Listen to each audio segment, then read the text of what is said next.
Brown Jackson, but they were joined by so-called conservative justices John Roberts and Amy Coney Barrett. So in response to this ruling, which shocked many, the governor of Texas, Greg Abbott, drafted a letter, not simply to the administration, but to the world. And here's part of what it says.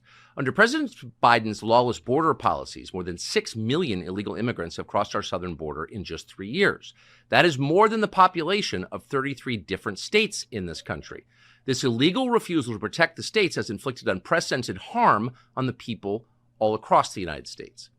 Abbott goes on to say the state of Texas has the authority under the Constitution to, quote, protect itself. That authority is the supreme law of the land, and it supersedes any federal statutes to the contrary. And then, following very quickly, 25 other states with Republican governors signed a letter pledging their support to Texas and its constitutional right to defend itself and this country. Those states include Ohio, Florida, Utah, Nevada, and many others. And then the Biden administration responded. The administration threatened these states, and particularly Texas, with a, quote, 24-hour deadline to allow Border Patrol to reopen the border and to take down the barbed wire. Clearly a collision course. What happens next? We're thankful to be joined now by Governor Greg Abbott of Texas, who joins us by phone from India. Governor Abbott, thank you so much for joining us. If the administration declares that it plans to federalize the National Guard of the state of Texas, your National Guard, what will be your response? Well, first, I'll be shocked. That would be a boneheaded move on his part, a total disaster. But for one, as you might imagine, we are prepared in the event that that unlikely event does occur to make sure that we will be able to continue exactly what we've been doing over the past month, and that is building these barriers, whether it be the concertina wire or other anti-climb border barriers, whatever we've been building. The Biden administration is now trying to attack us because of it, and we will continue to do exactly what we're doing to expand our denial of illegal entry into the state of Texas. With state employees, I assume, not with National Guard, but can you envision a scenario in which you would put armed state employees on the border instead of the National Guard of Texas? We do have other armed state employees on the border as we speak right this minute, and that's the Texas Department of Public Safety, as well as other law enforcement officers, as well as National Guard from other states. And you can be assured there will be more National Guard from other states and more law enforcement officers within the state of Texas and other states. And, Tucker, I just signed a new law in the state of Texas that will go into effect on March the 5th that authorizes any law enforcement officer in the state of Texas to be able to arrest anybody coming across the border illegally. Have you spoken to the president or anyone from the Biden White House about what appears to be an imminent collision? I have not, to be clear. I have spoken to the president about the border. I met him on a tarmac in El Paso and talked to him directly about what was going on. I handed him a letter that had in it immediate solutions he could take that would immediately secure the border without the need of any new law to be passed. Despite the fact that I handed him on altogether 8 different letters, he has refused to ever respond. My point in telling you that, we have laid down the precursor of what's called Article 4, Section 4 of the United States Constitution to show that we have been invaded and we have demanded support from the president to safeguard our state, and they have refused to do so 8 times, and that authorized me to declare an invasion under Article 1, Section 10 of the Constitution to make sure that Texas is going to be able to use every tool in our arsenal to defend our state. Of the couple of dozen Republican-led states who've pledged support for you, how many do you think would send National Guard to Texas? I'll be shocked and disappointed if almost all of them do not send. There have been about 10 so far that have sent National Guard or other law enforcement. They now are joined together with us. And this is a fight for the future of America, and they all know it. And so I believe that they will all be in on December. It's just a remarkable moment. And I know you're heading out, but my final question is, how do you see this resolving? What happens next? Well, Texas is going to continue to expand the border barriers that we are erecting, the razor wire that we're putting up, and to continue to gain control of more land over the coming months. I believe, however, that this will all come to an end on January the 20th of next year. because I believe a new president will be sworn in, a president who will actually enforce the immigration laws of the entire country, not just the Texas border, but New Mexico and Arizona and California and the Canadian border also. And we will have safe and secure borders once again, because we will have a president who actually will enforce the laws of the United States of America. But in the next year, are you concerned about any kind of conflict between state forces, whether state employees or National Guard, and federal forces? So, Tucker, all we can do is be as prepared as possible, deploy as many people as possible, do as much as possible to put up more border barriers and deny illegal entry. And our head is down. We're working hard, regardless of what the Biden administration is doing. Governor Greg Abbott of Texas joining us now from India. Thank you very much, Governor. Thank you. Take care. The state of Texas appears to be on a kind of collision course with the Biden administration, with the federal government over the southern border. Can it be protected, or must the invasion continue? The Supreme Court has weighed in on this to some limited extent, but it hasn't solved the problem or answered the question. So what happens now? Things are moving very quickly, and it seemed like there was no one better to tell us what the future may hold than the Attorney General of the state in question, Ken Paxton, who joins us now. Mr. Attorney General, thank you so much for coming on. So that's the question. Where does this go? It seems like there are two large forces speeding toward each other, no one's swerving. What happens, do you think? I don't think anybody knows exactly what happened, because we're in uncharted territory where we have a federal government that has largely not just ignored federal law, not just ignored their constitutional role to protect the state and the country. They're actually participating with the cartels and bringing people here as fast as they possibly can. I just don't think we've ever seen anything like this in our country, where we have a federal government not just not doing their job, but affirmatively working with bad people to do bad things to the country. I don't remember anything like this. So can I just ask you to stop there, since you're a law enforcement, you're the chief law enforcement officer of your state. Can you assess whether what the Biden administration is doing now is, strictly speaking, criminal? Are they breaking the law in how they're handling the border? I think they are. I mean, they're taking federal law and dismantling it. He has a constitutional duty to implement what has been put in place by the elected representatives. Yes. And he's just not doing that. And he's making up his own rules as we go that allow the cartels to gain a foothold, a really strong foothold in the United States, not just in my state, but really across they're building a network across the country so that they can keep doing this well after Biden's gone. So just to the next few days or weeks or months or who knows, the Biden administration has effectively threatened your state and said you've got 24 hours to do something. What are they demanding that you do, and where does this go short term, do you think?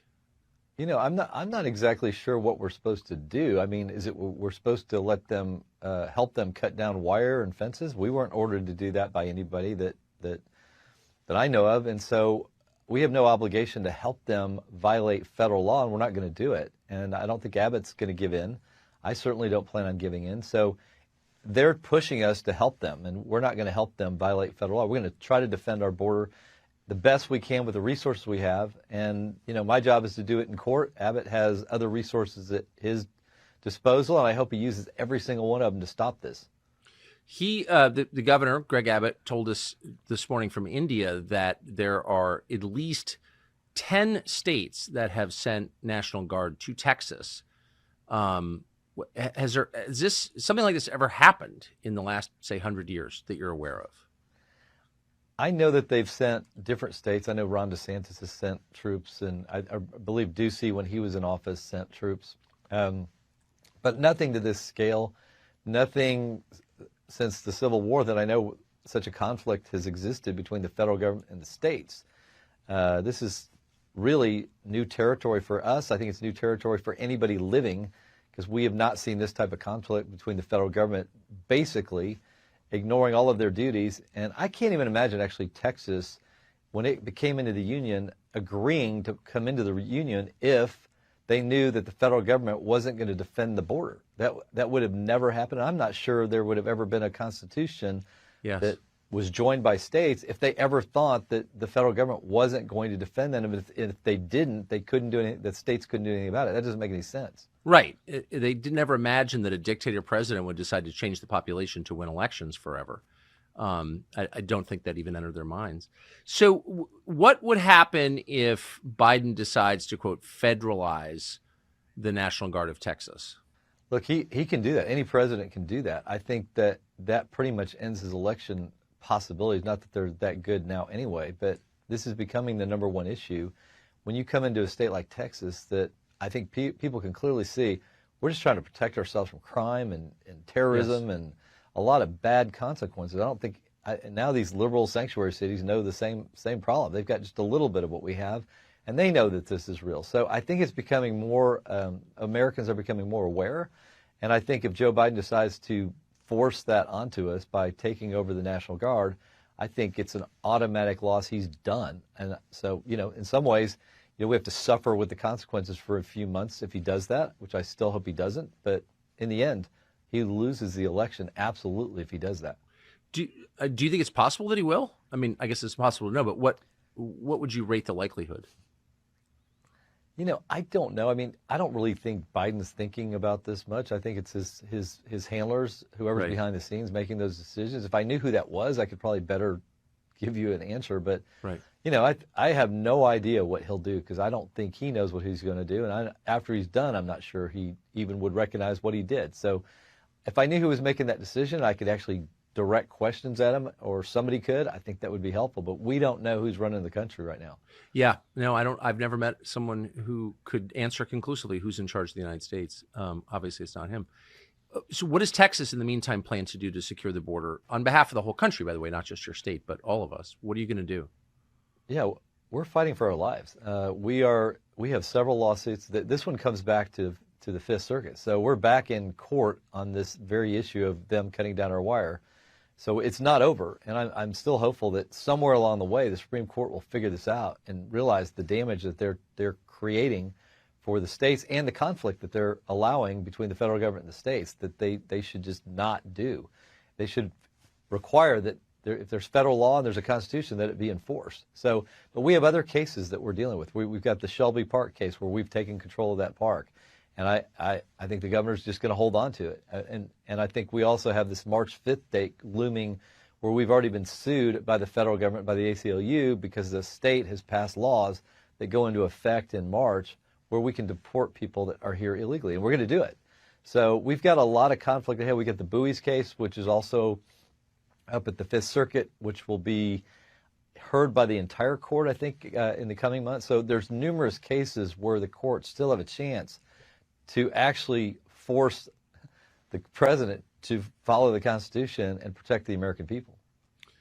This is uncomfortable. You don't have to answer it if you don't want to, because it's not about you. It's about someone you work with. But for 3 years, the governor of Texas hasn't done a lot to protect the country from illegal immigration. I would argue very frustrating to watch. All of a sudden, he's taken center stage, and he seems pretty resolved, pretty resolute on this question.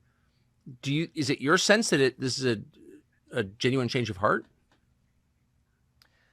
It sure looks like it. I mean, I think just the numerous incidences that we've tried to stop this legally, and they just keep changing up what they do. So we'll win, or we'll get some version of winning, and then they come back and try something else. So I think he has become ultimately frustrated with this, and once he's resolute, I don't think he's backing down. I think he will fight this to the bitter end. And he realizes the consequences of us not doing that is we're going to lose American lives. We've got kids dying from fentanyl overdoses. We know that we've got people crossing the border that are terrorists, and we're not catching them.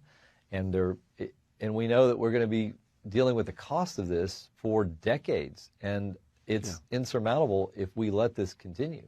Yeah. So you mentioned a moment ago the cartels and their role in this. Can you expand on that? And I'm not sure most Americans understand the hold that drug and human trafficking cartels from Latin America now have in the U.S. What do you know about that? I know that they have become significantly more powerful during the Biden administration because the money that they're making has massively increased from the time that Trump was in office, because Trump was doing things like enforcing federal law that actually worked. And a lot of people say we need to fix our immigration system. Well, maybe we do, but we certainly need to enforce the laws we have. We know that it works because Trump did it.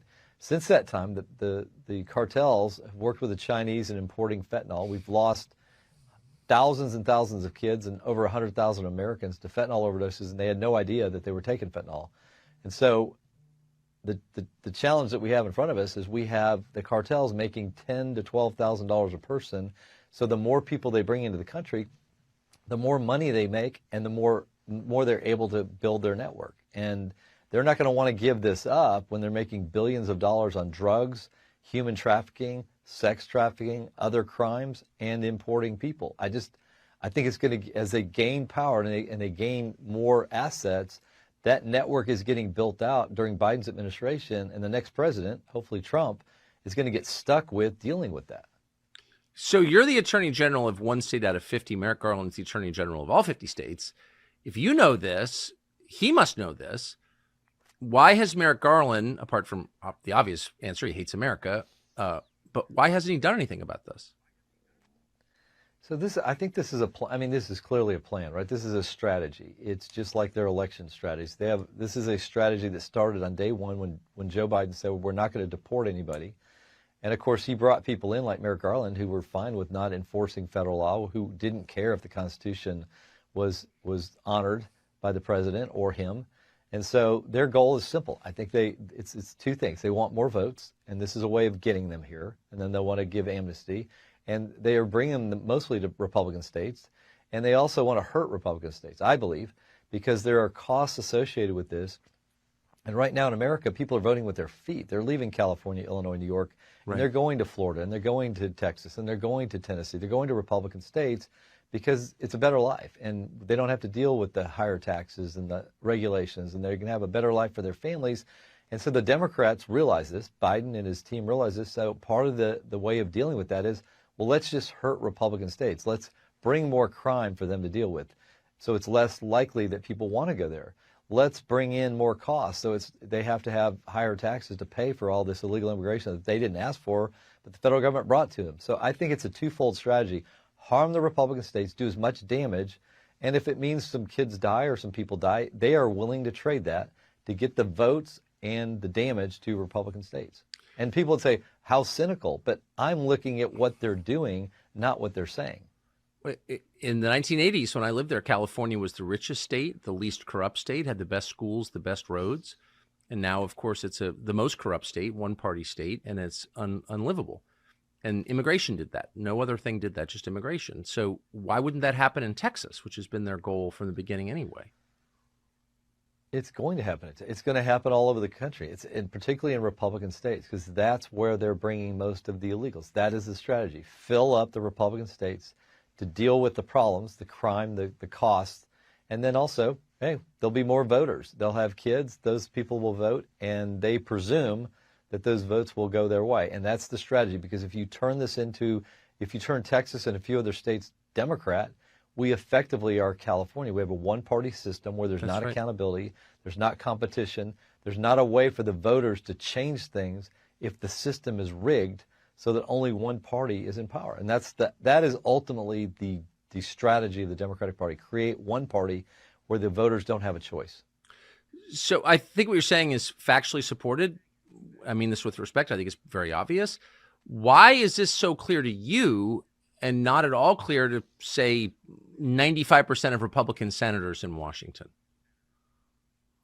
You know, that's a good question. It seems so obvious to me. I don't know why it wouldn't be obvious to most of our leadership, but it's true even in Texas. You know, we have a Texas House that is cooperating with the Biden administration to do a lot of bad things, including trying to impeach me. And I don't understand that either, but they're willing individually to, at least in the Texas House, sell out for power, for their own personal power, for their own personal benefit, instead of doing things like protect the state on election integrity or the border or participate in things that really matter to our voters. They're listening to the House Democrats who are directed by the Biden administration. And of course, our speaker ends up being elected by House Democrats. So there's a lot of infiltration. The Democrats have infiltrated the Republican Party, and they've been very smart about it. And even though we're a majority state of Republicans, they control the Texas House. And so I don't know if that's what's going on in Washington, because I don't have as much time to pay attention to it. But it's very clear, and it should be very obvious to every American, let alone every Republican, that we are moving towards a one-party system, and that is the goal. Is that the same Speaker of the House in Texas who was videotaped drunk in the House? Yeah, he's running for re-election. He's got a really great opponent, David Covey, and hopefully that guy will beat him. We're also running a lot of challengers against some of these very bad Republicans, and we're hopeful that we'll have a lot of wins, enough wins that Dade Phelan won't be Speaker, and we can hopefully have a Republican Speaker elected by Republicans and not Democrats. That's where we're trying to go. Someone who's and unfortunately, not for the last the 15 job. years, the Democrats have that guy. You saw him. I mean, it's clear out of control. where his priorities are. They're out of control. Yeah, it's like a frat house down there, and not in a fun way. Last question. I'm in Texas a lot. I have a lot of family who live there, and people I know who are in Texas every day say that it's very obvious, just from living there, driving around there, that this invasion has degraded the quality of life in the state. Do you feel that? Yeah. I mean, you feel it especially in the large cities, but it depends. You can find other little cities that were overrun as well. But like, in Austin, I have to be there a lot. I live in more of the Dallas area, but in Austin, for sure, you see the crime, the fact that I don't really want to be downtown like I used to. I used to be downtown all the time because that's where the capital is. And I find myself not feeling as safe because I know the crime rates are higher. And part of that is this huge problem with illegal immigration. That's true in, I think, a lot of our major cities here. And it's going to get worse. And my even bigger fear is this whole thing with these terrorist cells that I believe they're being established now because we aren't controlling the border. The schools and hospitals of Texas are paid for by American citizens, Texans, for their benefit. How could they possibly handle an influx of people this large? Like, what's it like to go to the emergency room in San Angelo right now or San Antonio? What's that like? I think especially a lot of these smaller hospitals are going out of business. They just can't afford the Medicaid costs that they're incurring as a result of this illegal immigration problem. And I think you're going to see more hospitals go out of business. You saw what happened in New York. They were clearing out of school so that illegals could come to school, and the kids that are from there can't even go. That's going to be more and more of a problem as these numbers continue to increase. We're going to all feel it, and it's just a matter of time before the entire nation directly feels this, and that's going to continue to grow. Yeah. Well, there needs to be some very vigorous response to that because that's the destruction of our nation. So I appreciate Ken Paxton, Attorney General of Texas. Thank you for the time and for that explanation. Hey, thank you. Thank you. There's not one power center in this country, the media, the government at all levels and both parties, big business. There's not one power center in the United States that would like to see secure borders. And so, of course, we haven't had secure borders, and now we're being invaded, and no one's really doing anything about it. So it's just a matter of time before citizens who love their country, in many cases who have served their country overseas, decided to get a little more active in protecting their country. And that's why we're about to see the Take Our Border Back convoy. It begins on January 29th. Truckers, bikers, anyone who wants to come and protect the United States and demand that our government secure our southern border is welcome. They'll be driving to Texas, and one of the people who will help them navigate that state is Doc Pete Chambers. Chambers is, true to his title, a physician. He's a former Green Beret. He was recently down in Eagle Pass, Texas. So not surprisingly, Doc Pete Chambers has been attacked by dying legacy media outlets as a deeply scary person, because your country being invaded is not scary. It's all totally normal. We thought it would be worth talking to Doc Pete Chambers about what he expects to happen with this convoy and his role in it. He joins us now. Dr. Chambers, thank you so much for coming on. It's great to be here, Tucker. So what can we expect with this convoy? Can you describe what it is and what its purpose is? Right. This is a peaceful assembly. This is what we do as Americans. This is how we shed light to a subject. This shedding of the light will result in exposing really what an open border policy looks like. Yes. We know we know the problem sets in Texas, but literally I promise you this, that 40 miles north of that border, there will be people that will never have heard of the border problem because they just watch mainstream media. Yes. And so this is what that is about. And so can you tell us the route of the convoy and who you expect to join it? Right. So right now they're going to be leaving out of on the 29th, Virginia Beach, which is where the 1607 Covenant, the landing, which signified the John Smith landing in 1607, where they planted a cross on the beach and said, "Hey, this is a covenant to this nation, to God." And then they're going to leave from there, and they're going to go down through Florida. They're going to cut across Highway 10 through Louisiana, Baton Rouge, Houston, into Dripping Springs, Texas, where I'll be working out of, and then on to near Eagle Pass. Now, I'm part of the advisory of this, and as I advised, I used to be in that same unit that's down there. That's the unit that has a streamer on it from the Alamo. It's a very historic Texas unit. And so they are down there holding the line. And I know those soldiers. I worked with them. I took care of them as a doctor with Operation Lone Star. They're busy. So the convoy is going to go just a little bit just a little bit to the north, really, in an area about 30 miles away in Quemado, Texas, to a children's camp. A beautiful lady down there who has taken care of orphans and widows. You can't write this stuff in a book. I couldn't make this up. But she was overrun, first of all, by the COVID mandates that said you got to shut down. You can't keep running this shelter, number one. Number two, she was overrun by the numbers of volumes of illegals that were coming through her neighborhood, trying to get into her food pantry. And then number three, the cartels are a significant presence in that area because that is the end point of where they do the end around. So we are looking at the bright, shiny object that is Eagle Pass. That's a bright, shiny object. Look here. The droids that you're not looking for, if you will, are just to the north, right in that location. And so what this is going to do is it's going to bring light to it, because we have to understand that there is a constitution, both state and federal, and that we have to, number one, expose those that argue things in the Hegelian dialectics, if you will, of tort law, and look at the Constitution, which is exactly what this is a focus on. The Constitution, we the people. That's why we the people will be riding along, mama bears, cops, veterans, truckers, and going to that location to bring light. There is nothing nefarious about this. There is, matter of fact, I am suggesting to them that they and they know this, that this is a peaceful demonstration. This is how this will be. Who's paying for this? I assume George Soros is not. The private equity oligarchs and the hedge fund managers probably not sending cash to finance this whole thing. Is it self-financed? This is self-financed. This is give, send, go. If you go to the takeourborderback.com website, there's a way to find that.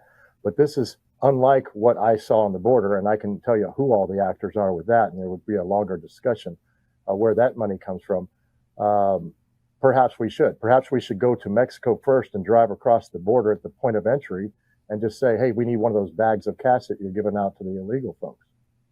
Who's giving those bags of cash out, do you think? That is, it's many different ways, but sometimes through charities when they do get to the U.S. side. Sometimes UNESCO, a UN organization under the IOM, who is going to hand them a card, really, it's a debit card, with a phone, and that is funded illegally through the United States back channels into UNESCO. And that money's been tracked, and we know about this. We have the receipts on it, and it'll just take time to keep elucidating those that aren't listening in D.C. I'm a little confused, though. I mean, if you commit an armed robbery and I drive you from the liquor store to my house and put you up for the night, I'm an accessory to your crime and I can be arrested. If there are UN officials abetting crimes against the United States, why aren't they in prison? Why aren't they arrested immediately? Exactly. And if there are people that have taken an oath to the Constitution who are also in that line of decision-making processes, the U.S. Constitution says this, and this is why I know that everyone in the government should agree with me. The same oath that I took, they took. If they don't follow that, they're either aiding or abetting, they are treasonous, or they are it is dereliction of duty. So yeah, there's a lot of things that should be accountable, and that is one of the things that is that we're seeking. Is you got to shed light on it to get the accountability. I'm really struck as I watch massive protests in Europe against the carbon tyranny by farmers, for example, right. In Germany. That we don't have anything like that here. We haven't had a large-scale protest against the people in charge since January 6th, over 3 years ago. And that, of course, was the point of persecuting the innocent that day, was to stop future protests, and it's worked. Mhm. Are you concerned that this protest is ripe for subversion by the intel agencies, by the Biden administration, and that you'll be persecuted in the way that the January 6th protesters were? I'm not concerned in a sense for personal concern, but I'm concerned that that a bad light would be shed prior to. It already has, and that's okay. That people have a right for that. We fought for that, but it's not okay to disparage something that is that has a really peaceful intent. But understand this: that because of comfort in this country, sometimes people don't stand up for what they believe is right, and that's a sin of omission. That's just as bad as being a perpetrator to me, in my personal opinion. So when I took off my uniform and left, and I say this, I'm in the army of God. There is no club. I think that they're trying to think there's an army of God who, they're going through the books right now trying to figure out where are these guys at. This is just a figurative speech because I don't worry about what man thinks about me. I adhere to the law and I take care of those that are oppressed. That's what a Green Beret does. And I didn't take off the uniform and just say, well, now I'm just going to go, willy-nilly. Didn't change my character. So, yeah, I'm not worried about what those people think. Let me explain a little story. This is an interesting one. You're going to like this. In Del Rio, Texas, about a year and a half ago, 17,000 Haitians showed up at that bridge. I don't know if you remember them under the bridge, and they were corralling them under. We were. Right. So I was in the chopper when we showed up, got on the ground, 50 National Guards, probably about 25 DPS guys, troopers, and maybe about 15, 20 the Custom Border Patrol. Now, my dog and myself held them off for about 12 hours on the border, just barking, right? Because we're getting overwhelmed. But at some point, they had to say, all right, we got to let them in. They're just coming across. That was the same time that horse whipping thing, he had the split reins. It looked like he was whipping. He wasn't. He was 400 meters away from me. That just was a camera shot. But here's what happens. Now we set it up. We got things under control. We're in an operations tent. And here comes the FBI, and they come busting in, and I'll never forget it. Lady comes in wearing a Hillary Clinton pantsuit and says, "Hey, there's a white supremacist group out here, and they're on the list." And I said, "Well, who are they?" And she said, "This particular organization." Don't remember. They were there providing sandwiches to us guys that were out there working all night and all day, and they were actually a Hispanic group from McAllen. So sometimes they might be a little wrong, but I think that the danger in this is those media sources that are actively provoking to do what's a globalist agenda to separate Americans, does that. They act on it because it's a story, right? But they take the story, instead of doing their own homework, they take that and come in and try to set the narrative with those of us on the tactical level, on the ground. And we just laughed at her and said, okay, thanks. Here's the flyer. Yeah. God, go get a sandwich from one of the supremacists. To the liberal white lady mind, everyone they disagree with is a white supremacist. Just interested, whatever happened to those 17,000 Haitians who stormed our country illegally? Great question. Are they back in Haiti? Well, Senor Mayorkas, he said that was going to happen, and that's not what happened because we followed the tail numbers. The planes some of them flew out of Laughlin Air Force Base, which is a United States Air Force Base close to Del Rio. Some of them got on buses. The first or second bus that lit out of Del Rio, they overtook the bus driver and disappeared into the periphery of Texas. And then what do you mean they overtook the bus driver? They used force and stopped the bus driver and got off the bus and took off. Then why aren't they in prison? I mean, what is this? I'm sorry to interrupt your story. That's nuts. No. This is our life down here. This is what we see. It's ridiculousness. So for me, I'm not surprised by any of this. Particularly that night, that video that you played, that was 18 December. That ended up being about 12,500. But the rest of the story, about 3,000 of them went to the Civic Center in San Antonio, and that ended up being a job fair for the cartel. So we followed them, we as citizens, and figured out what they were doing was the cartel guys would drive up, and then it was like a hiring frenzy, like something on LinkedIn, but it was there in the Civic Center. And so we are aiding and abetting an invasion on not only on the border, but every state is a border state at this point. It's hard to comprehend that no one's done anything about this for 3 years, and it'll be a completely different country in a decade because of this, and not a better one. Let me ask, you often hear this migrant wave described as, quote, military-age males. You spent a lot of time there. Mhm. What Yep. percentage would you say are military-age males? That has changed. It predominantly was family units when I was down there a year ago. Yep. The 22nd of May was my last day in uniform last year. Now it is about 60%, and I'll just give you the numbers from that particular night on December the 18th. About 60% male. This particular group was primarily out of Venezuela, but when I get information that comes up to the border, because we have people all the way down into the Darien Gap that report to us, these are just citizens, former military guys, and they tell us what's going on. The next wave is going to be Yemenis. Think about this. They're bombing Yemen right now. The next thing you do is get displaced persons, just like they did in Hadalat Rukban camps in the Syrian-Jordan border. But Jordan sent them up through Europe. These are coming straight to the Darien Gap and coming to us. So, yes, there are more fighting age males now per capita because of the fact that, my opinion, most dangerous course of action, most likely, this is the spectrum. I have to think about the most dangerous, and it's to just destabilize this country. This is a Marxist technique. This could be mixed in with a little bit of Cloward-Piven doctrine. This could be mixed in with a little bit of Saul Alinsky to create a need for us to have the government save us. We're from the government. We're here to help you. All right. Well, no, because your tweet that you asked out there, I'm going to quote it. Where are the Texans? I'm sitting there screaming, we're right here, and come and get on a horse and we'll show you. But we, the people, are going to expose these things because we have to. This is our backyard. And there's nothing humanitarian about this. But we have to make sure that our legislators understand, because I've lost a lot of faith. I still have faith in a few. They have to understand that they have to adhere to that same oath. And many of them don't have an oath. We've done some FOIAs and found that out as well. It's pretty interesting in the Biden administrations, particularly. So I think most people, and I'm sure you're in this group, would like to live in a country where the government that they hire and pay for solves these problems, like securing the nation against invasion.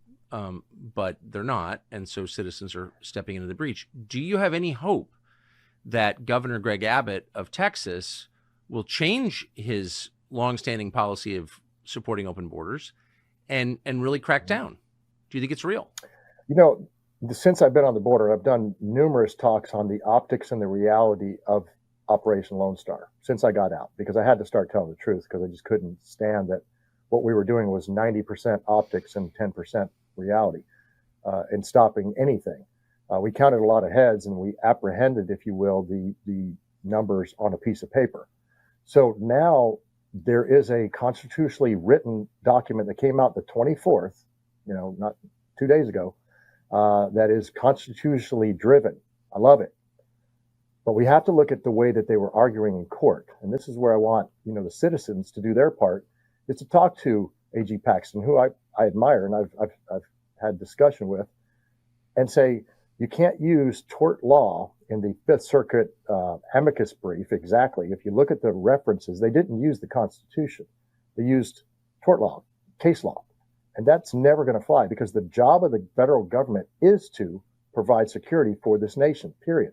Once again, I said, we agree that the oath is an oath. So if you agree on that, then you're going to be guilty of treason if you know that this is an invasion. It is.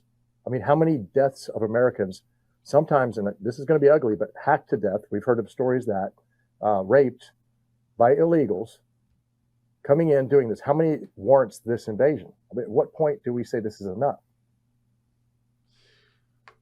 Really kind of amazing. Last question for you, Dr. Chambers, is your expectation that this will proceed peacefully, and will it end here? I mean, if Abbott, who clearly has been committed to open borders in effect, if not in word, if he doesn't secure the Texas border, like what happens next? Well, there has to be some teeth in this declaration of emergency. He hasn't declared an emergency border invasion. That has to be. We have to declare the cartels actually terrorist organizations, foreign terrorist organizations, transnational criminals, and then we have to go after that. Because until we do that, there's no teeth in this. There's none right now. It'll be us standing in the line, protecting our individual properties, which we have a right to. but it's not how it be. As far as the convoy, it's going to go over fine, and there's going to be those naysayers. I'm not worried about that. We don't put our worries in that. Yeah. Well, I hope they don't infiltrate it like they did January 6th and make you look like terrorists. They may. So Godspeed. Dr. Pete Chambers, thank you very much. Tucker Carlson, tonight on Tuesday, 2 days ago, Twitter slapped a warning label on all tweets from National Public Radio. Going forward, NPR will be identified for users of Elon Musk's social media site as, quote, state-affiliated media. That is the same category as Russia Today or China Central Television. It means that NPR is not that different from the Tehran Times, with the exception, of course, being less accurate and more anti-American. So that happened on Tuesday. Why are we telling you about it? With all the momentous changes underway around the world, why would we open a show with a story about Twitter recategorizing NPR as state media? Well, because it's true. That's the reason. Finally, thankfully, somebody in authority has told the truth about something, and that is thrilling to see on its own terms. In a world defined by lies from our leaders, this seemed like a rare sign of hope and progress. Telling the truth is the most revolutionary act of all, far more than taking up arms.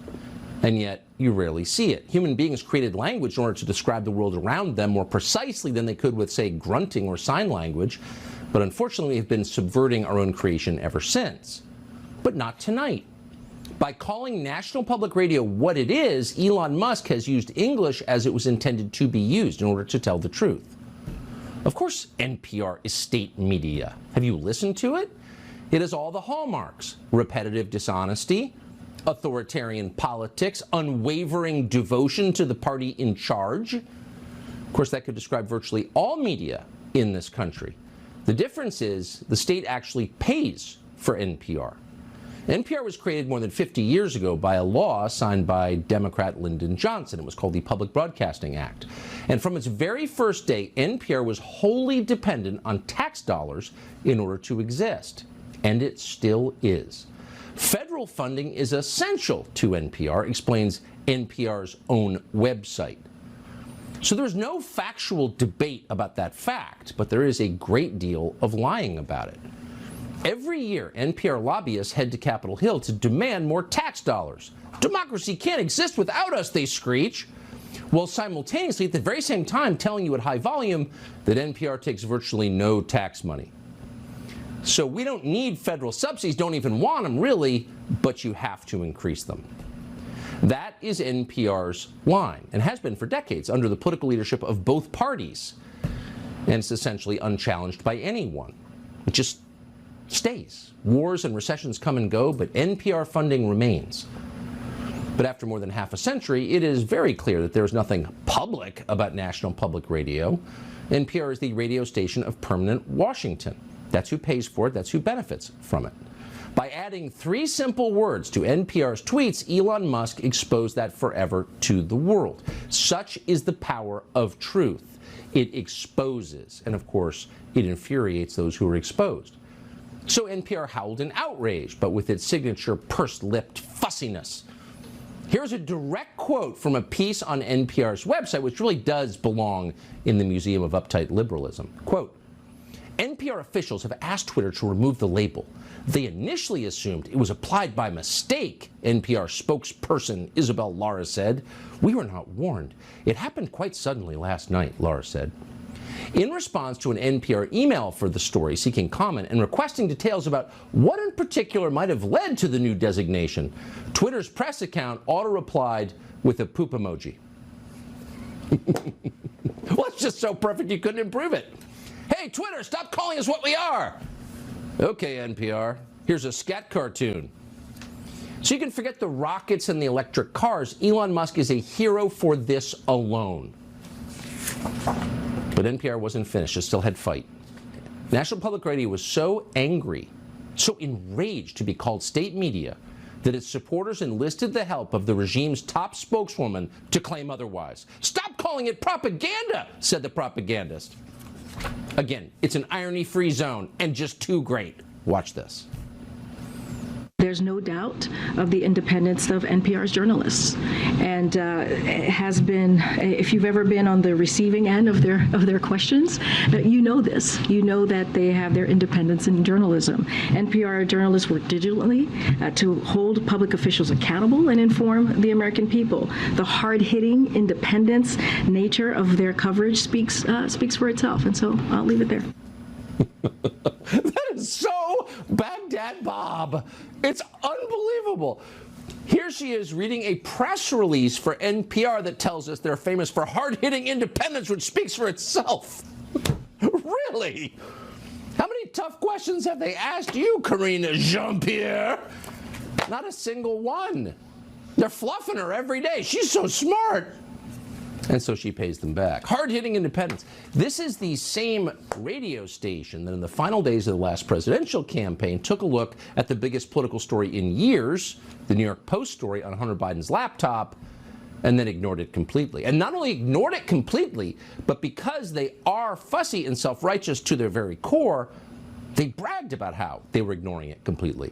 We don't want to waste our time on stories that are not really stories, said NPR's managing editor Terrence Samuel. And we don't want to waste listeners' and readers' time on stories that are just pure distractions. Right. 2 weeks before our presidential campaign, we find out that the Democratic candidate has been taking money from a foreign adversary, but that's just a distraction. So whatever happened to Terrence Samuel? What did he get in return for helping Joe Biden become president at the state-affiliated media network he serves? Well, Terrence Samuel has since been promoted to NPR's executive editor. But he still has time to spare because it's not that hard to put Morning's Edition on the air. So you know what he does in his spare time? Terrence Samuel hosts seminars on, we're quoting, disinformation and democracy at something called American University. And no, we're not making any of this up. Nor are we fabricating NPR's report from just last month that informed us male athletes have no inherent performance advantages over female athletes. None at all. That is a fact, ladies and gentlemen. Men and women are physically the same size. They have the same muscle mass. There is no difference whatsoever in their bone structure. We checked with experts. So, as you know, NPR is famous for its widely respected science coverage. But that's not the only reason that NPR is now the go-to news source for unhappy female attorneys over 50. No, there's more to it than that. They're the lifestyle pieces, the features, as they used to say in the newspaper business. Here's a piece, for example, on how one African-American Barbie doll, ahead of its time in the toy industry, changed the life of a Latinx girl forever. I remember this one Christmas, my cousin's father gifted us all Barbies. And when everyone was unwrapping, you know, the excitement, el papel, the paper, and I opened up the Barbie and my Barbie was black, you know? And everyone kind of like looked at my Barbie and I looked at their Barbies and I could kind of like identify to their Barbies too, and I wasn't this kind of like as melanated as this Barbie, and I was like, oh my gosh, I am different. Unhappy middle-aged ladies talking about themselves. The narcissism piped directly into your Audi. That's NPR. You gotta say they know their audience. They don't only serve their audience, they put their audience on the air, so it's kind of a continuous loop. The snake eating its own tail. So you probably shouldn't be too surprised that with an audience like its, desperately unhappy, barren personal life audience, that NPR is all in on the question of romance novels. Watch. I'm like really big in the sci-fi ones. One of the books was a gay couple and one of them was a Kraken. And I didn't want that to unlock something in me. Unfortunately, it did. Before I knew what was happening, Cyrus was carrying me, the muscular links of his tentacles supporting our combined weight, and shuffling us towards the stall without breaking our kiss. I knew he was strong, but I didn't think he was that strong. You like that, Rollins? He asked, as his tentacles slammed the door to the shower stall open, and we stumbled inside. Well, so it's tentacle porn. Okay, yeah, I mean, technically it is tentacle porn, which is its own subgenre, and we're not going to pollute your mind by telling you any more about it than that. But what it really is is narcissism, because here you have an upper-income Oberlin graduate talking about, what would he be talking about? Well, himself, of course, because that's what NPR listeners want to hear about themselves. And that's the real journalism, the hard-hitting independent journalism Karine Jean-Pierre was touting from the White House briefing room. And NPR didn't just start doing it after they got Joe Biden elected. They've been doing it for generations. Their health coverage in particular stands out. Any news organization can run a piece on how to be more healthy, but only NPR dared to affirm the snack habits of its listeners by telling you, yeah, go ahead and be fat. Here's an anti-diet dietitian. So diet culture is this overarching system of beliefs and values that's really endemic to Western culture at this point in history. Christy Harrison is an anti-diet registered dietitian with a master's in public health. We've been trying to get Christy Harrison, the anti-diet dietitian, on our show for years now, but we're not NPR, so no luck so far. But if you're looking for coverage of LGBTQIA Z+ issues, well, you've come to the right place, because it's not just the conventional stuff, gay marriage or trans issues. They've taken it to another level, as befits a cutting-edge, totally independent news channel like National Public Radio. Here they are reporting on trans dinosaur experts. Many people who are queer, whether they are trans or some other form of genderqueer or whatever it is, we love dinosaurs. Along with being a dinosaur expert, Riley is herself transgender. And according to Riley, there is a whole community of genderqueer dinosaur enthusiasts online. We had no idea, so we checked it out. Sure enough, they're there. We found dozens of paleo artists online that identify as queer.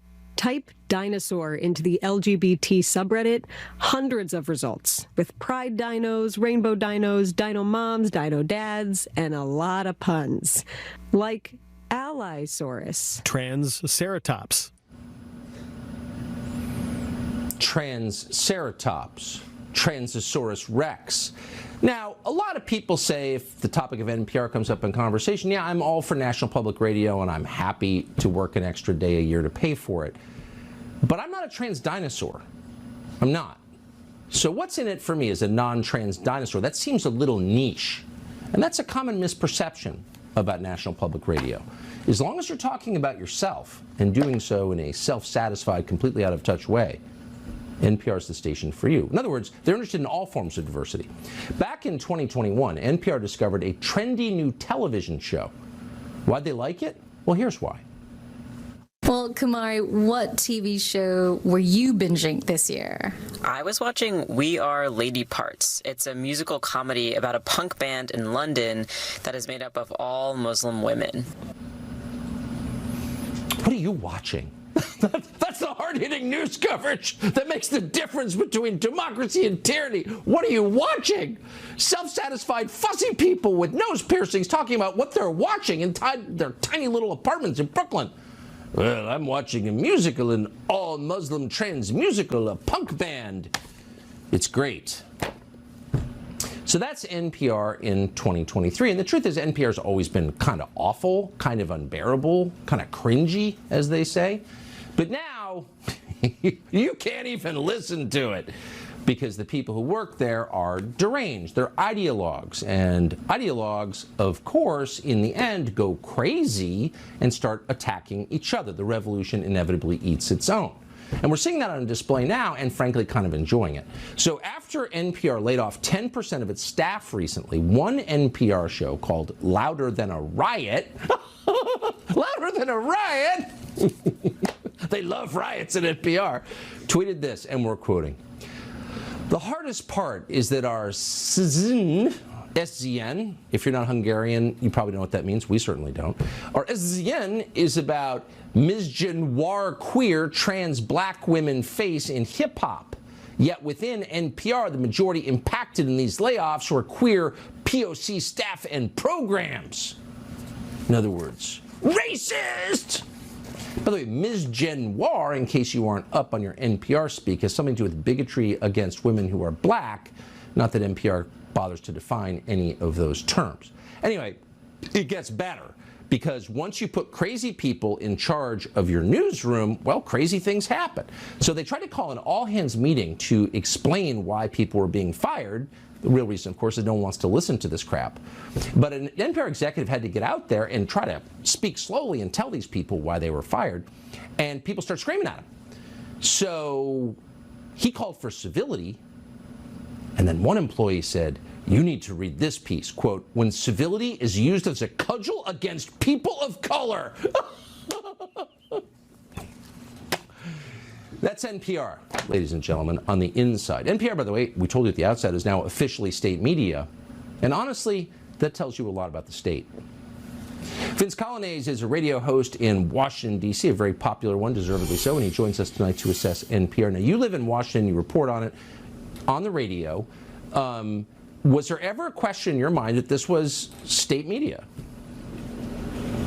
Not at all. Our mutual buddy Chris Plant calls them National Panhandler Radio, appropriately, NPR. And you know what's amazing about this? They're trying to prove that they're not state media, and they're relying on everyone who's funded by the state in order to make that defense. So Karine Jean-Pierre stands there at the White House press briefing and says NPR is so independent. She gives a Braveheart-style speech attesting to their independence. Do you think she would ever do that for Simon Atiba? Like, not in a million years. No. Not in a million years. Of course, it's for NPR. NPR cited Yoel Roth, the former head of censorship at Twitter, as a guy who said they shouldn't be labeled state-affiliated media. Yoel Roth and Twitter at the time were making millions of dollars from the federal government to censor the American public. These are all completely biased people. And one last big thing that I noticed about this, Tucker, they say in all of their defenses, well, only 1% of our funding, less than 1%, comes from the federal government. Even that is deception. Even that is a lie. NPR is a content organization. The 1,000 member stations that they send content to all pay fees to NPR. Guess where they get their money from? That's right, the federal, state, and local governments. As much as 23% of all of their funding comes from there. We're talking hundreds of millions of dollars, and here they are playing a shell game. And the only type of organization that plays that kind of deceptive shell game, not a news organization, one that is running a political operation on behalf of the government. It's totally right. NPR is repulsive, but not quite as repulsive as its listeners, the most privileged people in the world demanding welfare from the rest of us. Vince Colonnese, who was on commercial radio, not working for the state. Appreciate seeing you tonight. Thank you. Good to see you. A quick programming note. On Tuesday, we'll be heading down to the east coast of Florida to speak to Donald Trump, who's currently the frontrunner in the Republican presidential race, who was just, as you know, indicted this week. This will be Donald Trump's first interview since everything happened, his arraignment in New York. That'll air here, 8 p.m. Eastern on Tuesday night. So we told you very briefly about this Wisconsin Supreme Court election this week that'll determine what the voting laws are in that swing state in the next presidential election. How did the Democrat win despite a history of doing things that most people find totally immoral? Well, there's a reason, and we'll tell it to you after the break. Plus, you'll never guess who the Biden administration is blaming for its disastrous pullout from Afghanistan. Who did that but them? Well, they've got an answer. We'll be right back.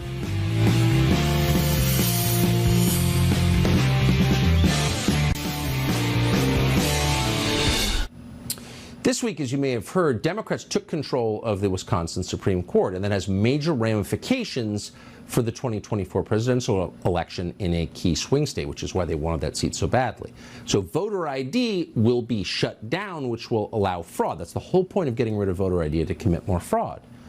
So how did Democrats win? Well, there are probably a lot of different explanations, but one of them is they benefited from a scheme to pay voters with an app. Fox's Trace Gallagher has the story for us tonight. Hey, Trace.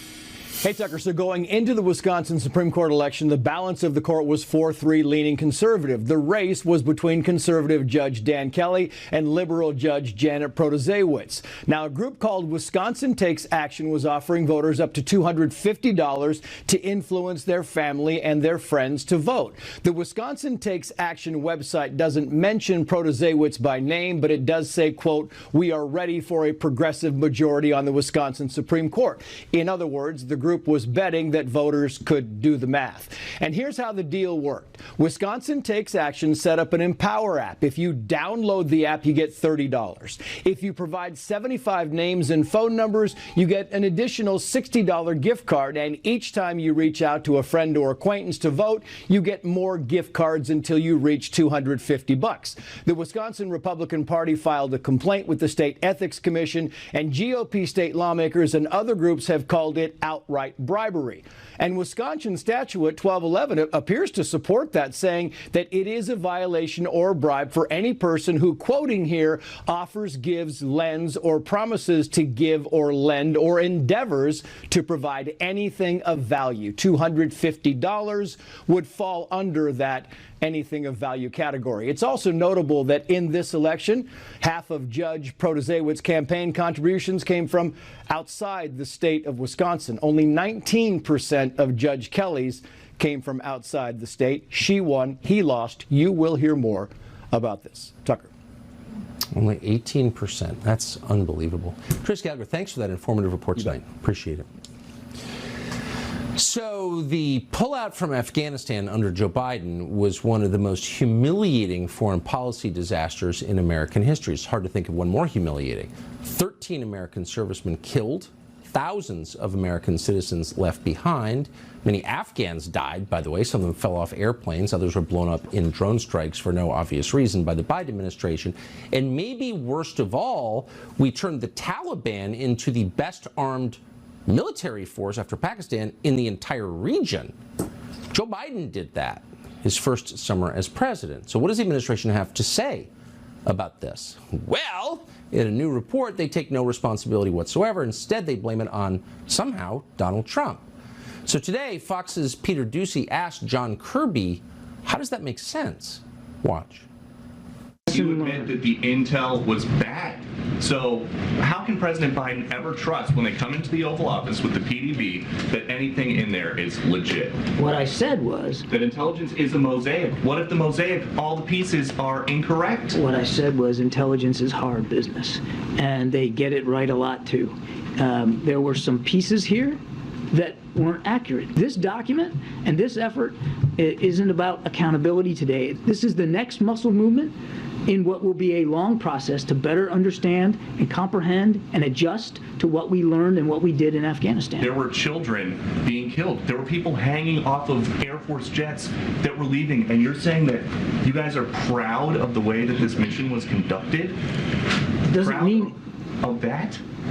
Proud of the fact that we got more than 124,000 people safely out of Afghanistan? You bet. Proud of the fact that we now have about 100,000 Afghans, our former allies and partners, living in this country and working towards citizenship? You bet. But does that mean that everything went perfect in that evacuation? Of course not.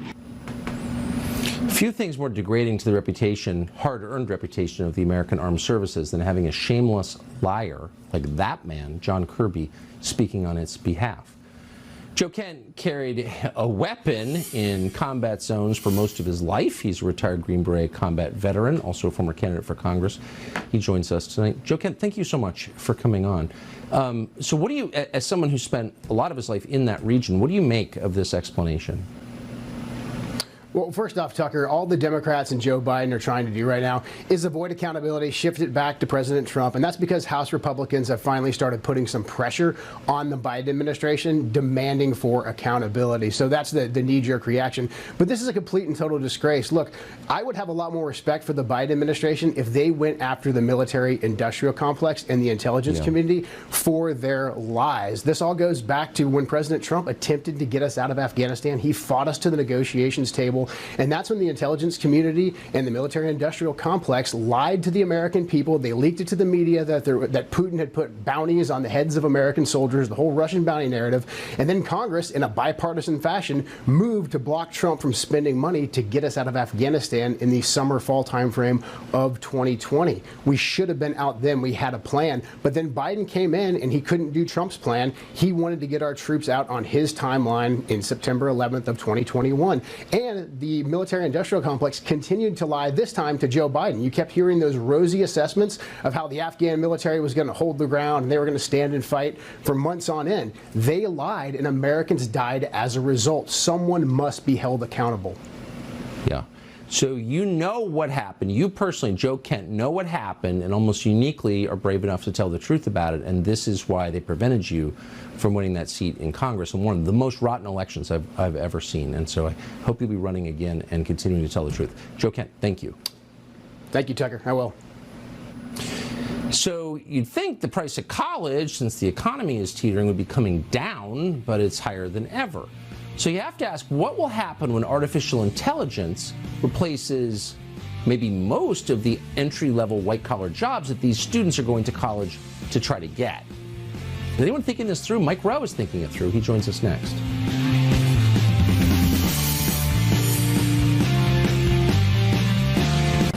Some people still seem to want to get their kids into Princeton, but you got to wonder what's going to happen to universities. College enrollment dropped nearly 10% since COVID. That's the steepest drop ever. The elite universities obviously are becoming completely intolerant. You would never send your kids there if you thought about it. And they're also more expensive than they've ever been. Brown, which is sort of a college in Providence, Rhode Island, costs $85 grand for 1 year. Other schools in the same category cost $90 grand. So how many of the people who go to these schools and graduate are going to find out the hard way that AI has eliminated their jobs? People should be thinking about this. Mike Rowe is the host of How America Works on Fox Business, and he has thought about it. He joins us tonight. Mike, thanks for coming on. So this is one category of concerns about artificial intelligence. And thank you for bringing this up. It's got to affect the job prospects of kids graduating from these schools, no? I think it's got to affect everything. And I'm not sure it's a category unto itself. I was thinking of it really in terms of like a cousin to technology and robotics and automation and all of the things that have been hastened, in part, I think, because there's been a big push for a much higher minimum wage than we're accustomed to. But, you know, the unintended consequences of hastening tech has done a lot to eliminate many, many entry-level jobs. This thing feels different to me. This feels like it's coming at it from the other side of the brain. And if it takes root and accelerates the way people are saying it's going to, then I think you're going to see a lot of white-collar jobs eliminated in the same way and at the same time. And as you know, I'm a Pollyanna, always a glass half full kind of guy, and I'm looking for a silver lining in it. And if there is one, maybe that pincer movement will push us back into thinking about making things again on a factory, with a factory state of mind, right? And by the same token, you know, AI is kind of like outsourcing in a way. And my foundation always tries to look at jobs that you can't outsource: plumbing, steam fitting, pipe fitting, welding, and so forth. Maybe we'll start to see the same thing as we get off of Chinese independence, I hope, at least with regard to what we decide to manufacture for ourselves. So I remember worrying and talking to you years ago about the idea AI would replace, say, truck drivers. But it seems at this point, who knows, but it seems like a bigger threat to junior lawyers. Yeah, right. Because I think, you know, with truck drivers and pilots and things like that, it's not enough to simply have the tech in place. You're going to have to convince a lot of human beings that it's okay to be driving down the highway and look over and see nobody behind the wheel of the 18-wheeler. That's going to take more time, I think, paradoxically, than the underlying tech will require. To your point, what's going on right now, everything I've read and everybody I've listened to who I respect is talking about this thing on an accelerant unlike anything we've seen before.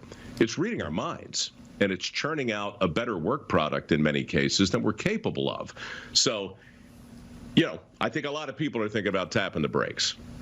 Yeah, I hope so. We're going to do a lot more on this, and I hope you'll come back to talk about it. Mike Rowe, thank you. Anytime. So Politico is a newsletter based in Northern Virginia that takes millions from creepy big companies to shill for their issues in front of the Congress. Politico calls itself a news organization, but inside, it's really run like NPR. Amber Athey has obtained a list of words political reporters are not allowed to use. And that list includes, well, standbys like mankind and third world countries, biological gender, and pro-life. This is part of a much bigger trend that Amber has exposed. Her reporting can be found in the new book, The Snowflakes Revolt, How Woke Millennials Hijacked American Media. She joins us tonight. Amber, thanks so much for coming on, and congrats on the book. So Politico seems or poses as a kind of, I mean, really, it's just a corporate shill machine, but it poses as a news organization. How can they ban English language words?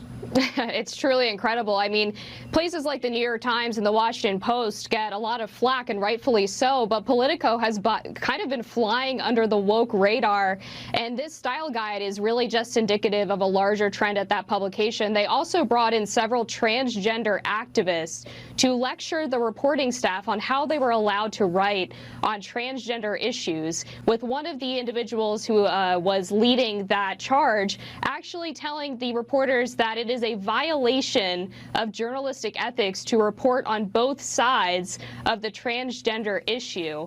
And one reporter was even suggested to have sensitivity readers go over her future articles because she had dared to quote conservatives in an article on transgenderism. It's crazy how little self-respect they have, or dignity, but do I get to show up at Politico or the Washington Post and tell them they're not allowed to criticize Fox News? I mean, since when are activists allowed to ban criticism of themselves? It's truly incredible. I mean, the idea that this person would go in, her name is Kate Sozin, by the way. She's with the 13th, which is an LGBTQ advocacy group. She went in lecturing about journalistic ethics. Well, where is the journalistic ethics in even allowing activists to tell reporters how they're allowed to write on issues in the first place? The entire dynamic is totally backwards, and it's all in response to this woke millennial takeover of newsrooms, where the people who we used to deride as snowflakes have now instituted mob politics all across major American institutions, including the media. That's totally right. That term snowflake never described them accurately. They're thugs. Amber Athey, with a new book out on this topic. I appreciate your coming on tonight. Thank you. Thanks, Tucker. So artificial intelligence, as you heard in our conversation with Mike Rowe, is accelerating so fast that even some people in the tech business are really worried. But Bill Gates not worried, because he's going to get rich from it. More on that next.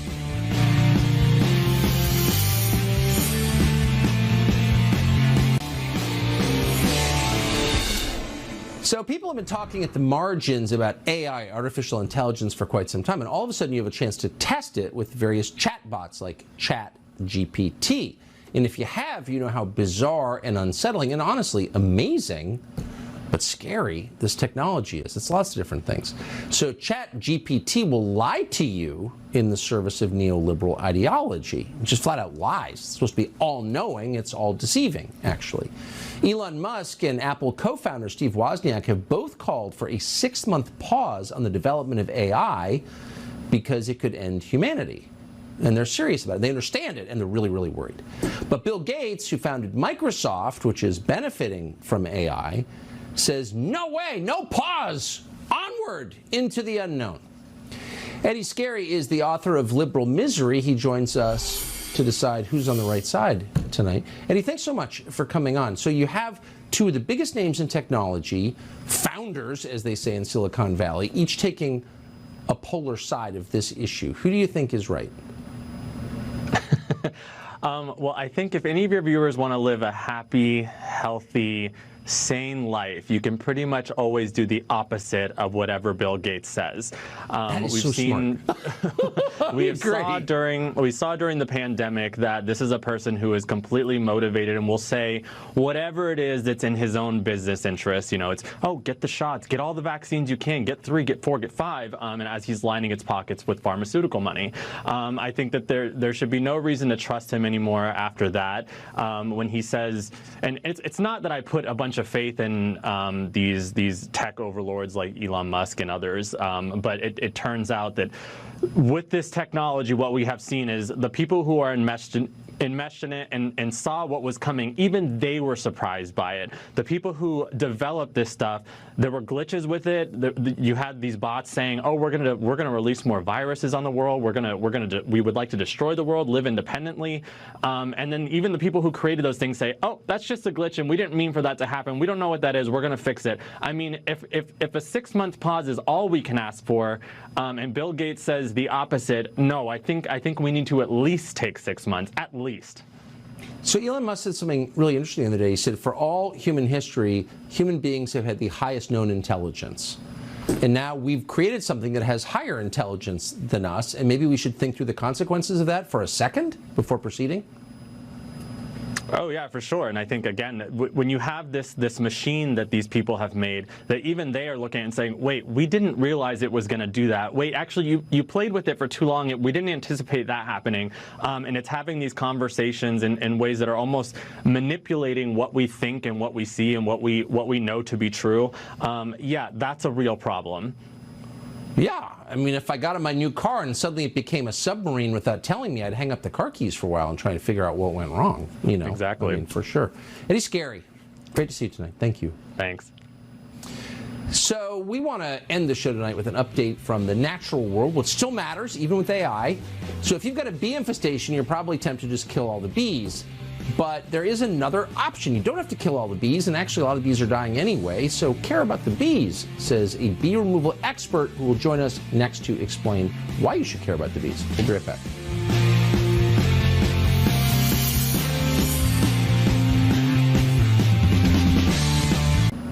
The editors at Jeff Bezos' Washington Post spend all day, every day, trying to think up new ways to humiliate and degrade the American population.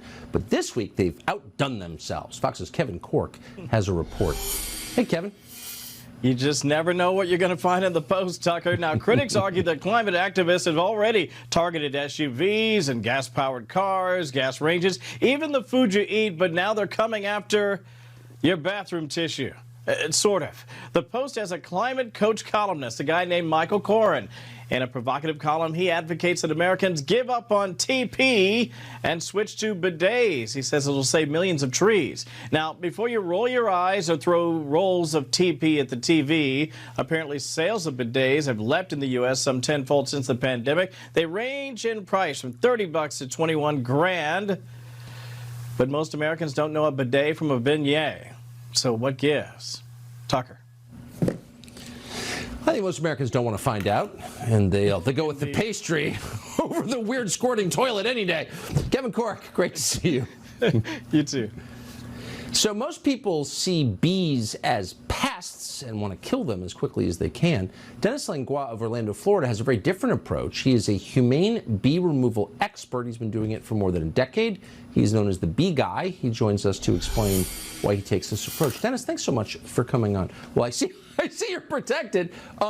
So why people see bees, they want to spray them with a can of poison and kill them. Why should they not do that?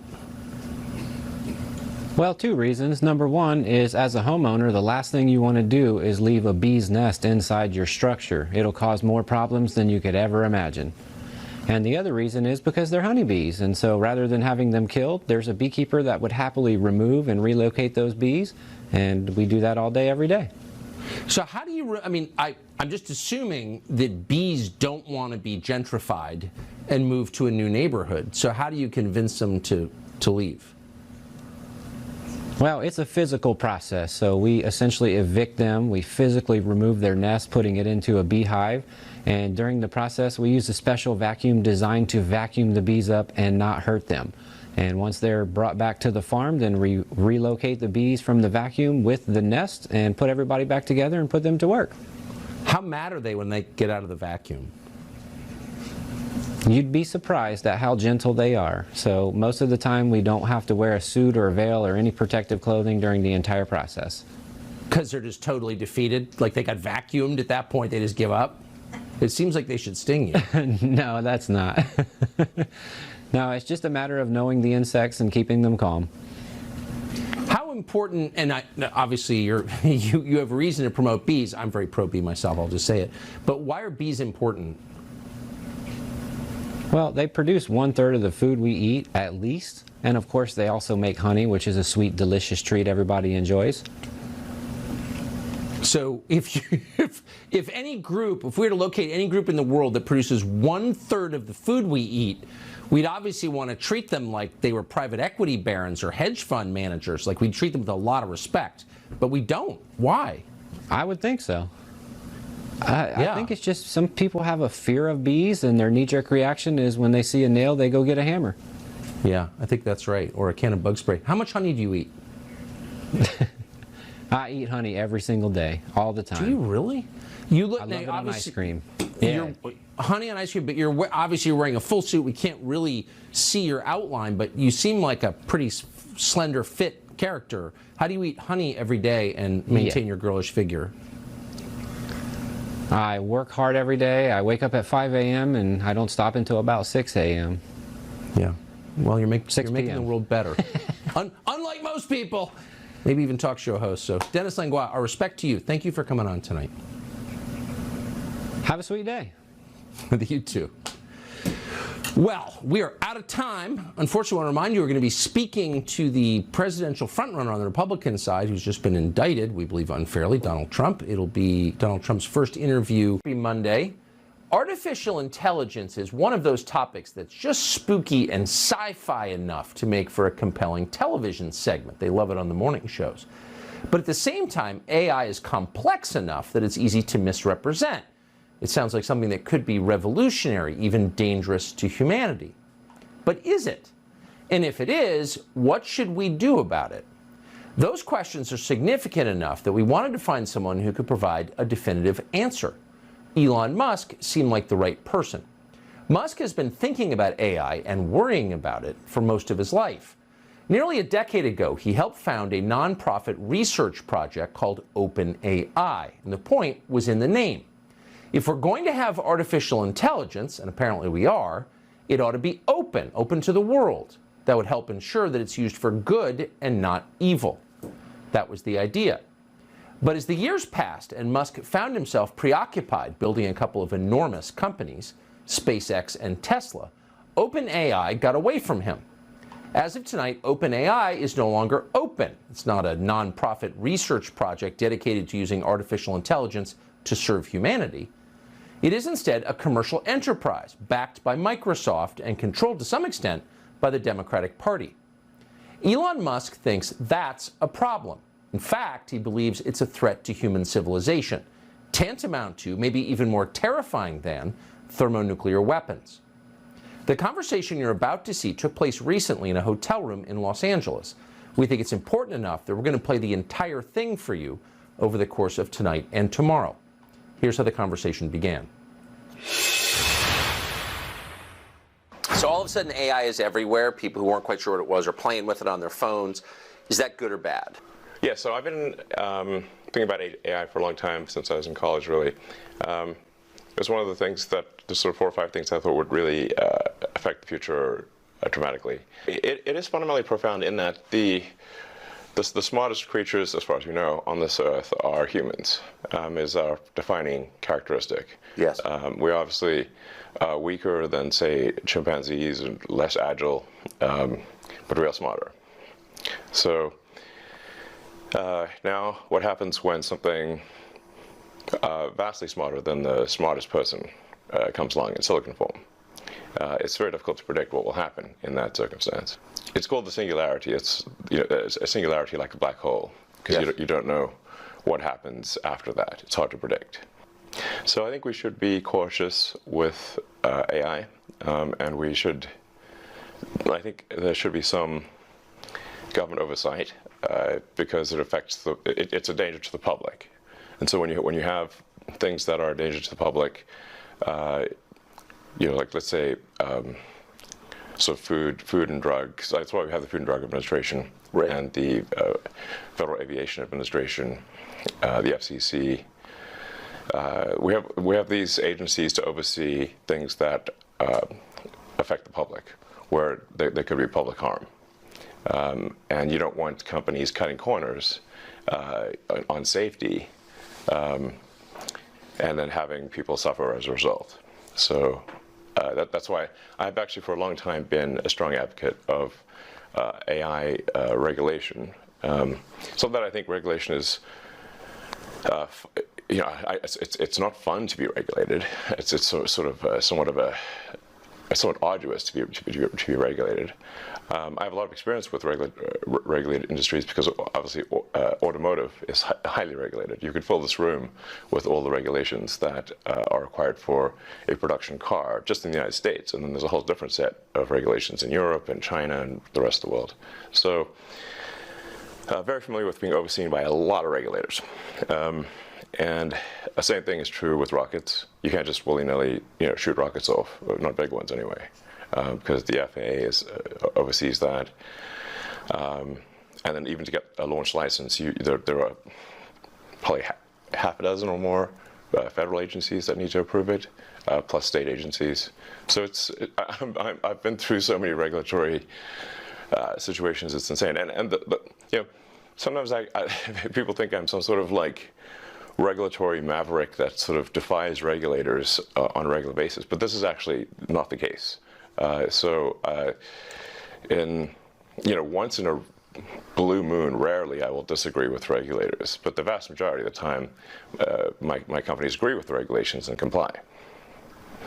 Anyway, so I think we should take this seriously, and we should have a regulatory agency. I think it needs to start with a group that initially seeks insight into AI, then solicits opinion from industry, and then has proposed rulemaking, and then those rules, will probably, hopefully, grudgingly be accepted by the major players in AI, and I think we'll have a better chance of advanced AI being beneficial to humanity in that circumstance. But all regulations start with a perceived danger. Planes fall out of the sky, or food causes botulism. Yes. I don't think the average person playing with AI on his iPhone perceives any danger. Can you just roughly explain what you think the dangers might be? Yeah, so the danger, really, AI is perhaps more dangerous than, say, mismanaged aircraft design or production maintenance or bad car production, in the sense that it has the potential, however small one may regard that probability, but it is non-trivial. It has the potential of civilizational destruction. There's movies like Terminator, but it wouldn't quite happen like Terminator, because the intelligence would be in the data centers. Right. The robot's just the end effector. But I think perhaps what you may be alluding to here is that regulations are really only put into effect after something terrible has happened. That's correct. If that's the case for AI, and we only put in regulations after something terrible has happened, it may be too late to actually put the regulations in place. The AI may be in control at that point. You think that's real? It is conceivable that AI could take control and reach a point where you couldn't turn it off, and it would be making the decisions for people. Yeah, absolutely. Absolutely. No, that's definitely where things are headed, for sure. I mean, the things like say ChatGPT, which is based on GPT-4 from OpenAI, which is a company that I played a critical role in creating, unfortunately. Back when it was a nonprofit? Yes. I mean, the reason OpenAI exists at all is that Larry Page and I used to be close friends, and I would stay at his house in Palo Alto, and I would talk to him late into the night about AI safety. And at least my perception was that Larry was not taking AI safety seriously enough. What did he say about it? He really seemed to be one sort of digital superintelligence, basically digital God, if you will, as soon as possible. He wanted that? Yes. He's made many public statements over the years that the whole goal of Google is what's called AGI, artificial general intelligence, or artificial superintelligence. And I agree with him that there's great potential for good, but there's also potential for bad. And so if you've got some radical new technology, you want to try to take the set of actions that maximize the probability that it will do good and minimize the probability it will do bad things. Yes. It can't just be help for leather. Let's just go, barreling forward and, hope for the best. And then at one point, I said, well, what about, we're going to make sure humanity's okay here. And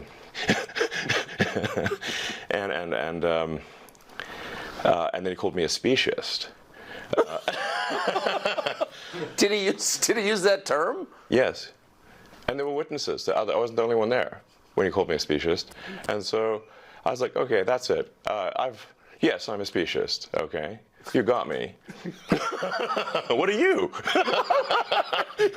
Yeah, I'm fully a speciesist. Busted. So that was the last straw. At the time, Google had acquired DeepMind, and so Google and DeepMind together had about 3/4 of all the AI talent in the world. They obviously had a tremendous amount of money and more computers than anyone else. So I'm like, okay, we have a unipolar world here where there's just one company that has close to a monopoly on AI talent and computers, or scaled computing. And the person who's in charge doesn't seem to care about safety. This is not good. So then I thought, what's the furthest thing from Google would be like a nonprofit that is fully open, because Google was closed for profit. So that's why the open in OpenAI refers to open source, transparency, so people know what's going on. Yes. And that we don't want to have like while I'm normally in favor of for-profit, we don't want this to be sort of a profit-maximizing demon from hell. That's right. That just never stops. Right. So that's how OpenAI would. So you want speciesist incentives here, incentives that. Yes, I think we want pro-human. Yeah. Let's make the future good for the humans. Yes. Yes, because we're humans. So can you just put it? I keep pressing you, but just for people who haven't thought this through and aren't familiar with it, and the cool parts of artificial intelligence are so obvious. Write your college paper for you, write a limerick about yourself. Yeah. Like, there's a lot there that's fun and useful. But can you be more precise about what's potentially dangerous and scary? Like, what could it do? What specifically are you worried about? Okay, going with old sayings, the pen is mightier than the sword.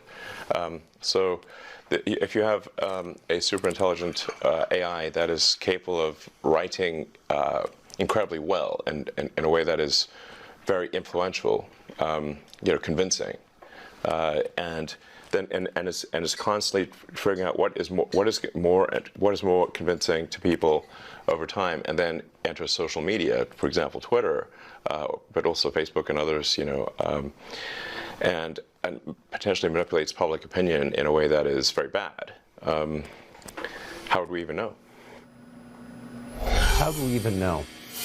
So, to sum up, in the words of Elon Musk, for all human history, human beings have been the smartest beings on the planet. Now, human beings have created something that is far smarter than they are. And the consequences of that are impossible to predict. And the people who created it don't care.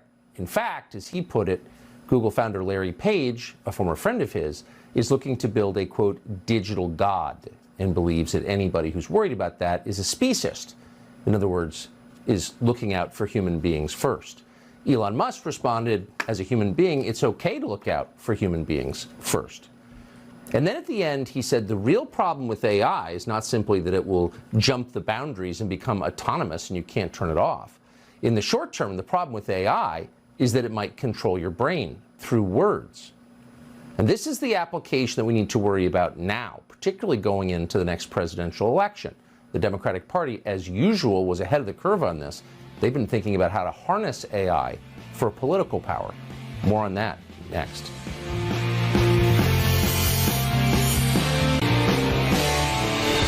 In the long term, AI may become autonomous and take over the world, but in the short term, it's being used by politicians to control what you think, to end your independent judgment and erase democracy on the eve of a presidential election. Elon Musk is very worried about that. He told us about his plan to stop it. What's happening is they're training the AI to lie. Yes. It's bad. To lie. To That's lie. exactly right. And to withhold information. To lie and yes, yeah, exactly. To either comment on some things, not comment on other things, but not to say what the data actually demands that it say. Exactly. How did it get this way? I thought you funded it at the beginning. What happened? Yeah, well, that'll be ironic. But the most ironic outcome is the most likely, it seems. I'm stealing that. That's good. That's actually a friend of mine, Jonah, who came up with that one. I actually have a slight variant on that, which is the most entertaining outcome is the most likely. But that's entertaining as viewed from a third-party viewer. Right. Like, so if we're like an alien TV from on show. High. Yes. Yeah. Like you could go see a movie about World War I and they're being blown to bits and gassed and everything in the trenches, and it's like you're eating popcorn and having a soda, it's fine. Not so great for the people in the movie. True. This sort of Occam's razor, the simplest explanation is most likely. Jonah's variant, which is irony, and then my variant, which is the most entertaining as seen by a third-party audience, which seems to be mostly true. But it seems true in this case. So you gave them, did you give them a lot? I came up with the name and the concept and pushed, had a number of dinners around the Bay Area with some of the people, the leading figures in AI.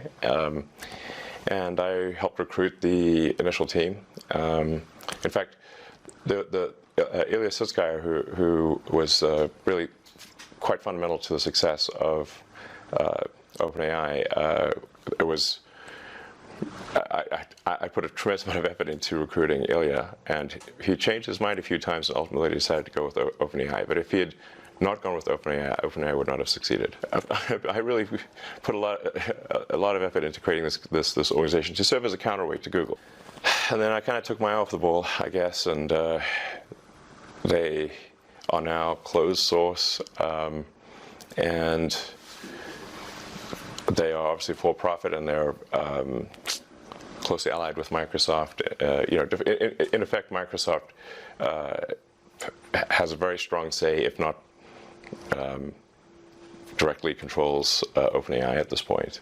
So you really have an OpenAI Microsoft situation, and then Google DeepMind are the two sort of heavyweights in this arena. So it seems like the world needs a third option. Yes. So I think I will create a third option, although it's starting very late in the game, of course. Can it be done? I don't know. I think we'll see. It's definitely starting late, but I'll try to create a third option, and that third option hopefully does more good than harm. Like the intention with OpenAI was obviously to do good, but it's not clear whether it's actually doing good or whether it's. I can't tell at this point, except that I'm worried about the fact that it's being trained to be politically correct, which is simply another way of being saying untruthful things. Yes. So that's a bad sign. There's certainly a path to AI dystopia is to train an AI to be deceptive. So yeah, I'm going to start something which I know you could call truth GBT, or a maximum truth-seeking AI that tries to understand the nature of the universe. And I think this might be the best path to safety, in the sense that an AI that cares about understanding the universe is unlikely to annihilate humans, because we are an interesting part of the universe. Hopefully, they would think that. I think it would, because humanity could decide to hunt down all the chimpanzees and kill them, but we don't, because we're actually glad that they exist. Yes. And we aspire to protect their habitats. But we feel that way because we have souls, and that makes us sentimental and reflective. It gives us a moral sense, longings. Can a machine ever have those things? Can a machine be sentimental? Can it appreciate beauty? Well, I mean, we're getting into some, philosophical areas that are hard to resolve. I take somewhat of a scientific view of things, which is that we might have a soul or we might not have a soul. I don't know. It feels like I feel like I've got some sort of consciousness that exists on a plane that is not the one we observe. Yes. That is certainly how I feel, but it could be an illusion. I don't know. But for